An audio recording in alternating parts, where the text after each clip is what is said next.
Feta'ala Allahul Malikul Haqq. I lartësuar qoftë Allahu mbreti i vërtet xhelle xhelalu.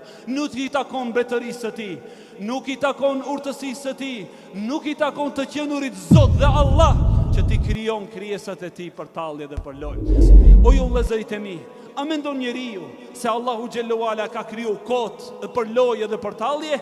I lartësuar qoftë Allahu, por Allahu me urtësinë e tij e ka kriju njeriu për një qëllim shumë fiznik dhe shumë të lartë.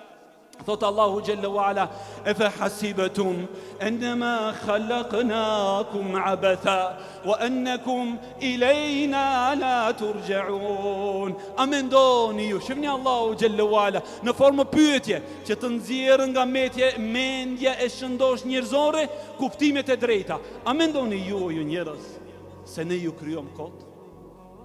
A mendon njeriu se Allahu xhallahu ala krijoi për lojë dhe për tallje?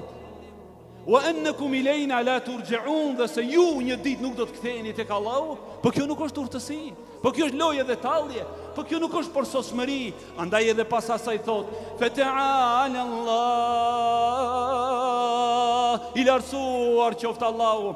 "Fata'ala Allahul Malikul Haqq", i lartësuar qoftë Allahu mbreti i vërtet xhelle xhelalu. Nuk i takon mbretërisë së tij, nuk i takon urtësisë së tij, nuk i takon të qenurit Zot dhe Allah që ti krijon krijesat e tij për tallje dhe për lojë.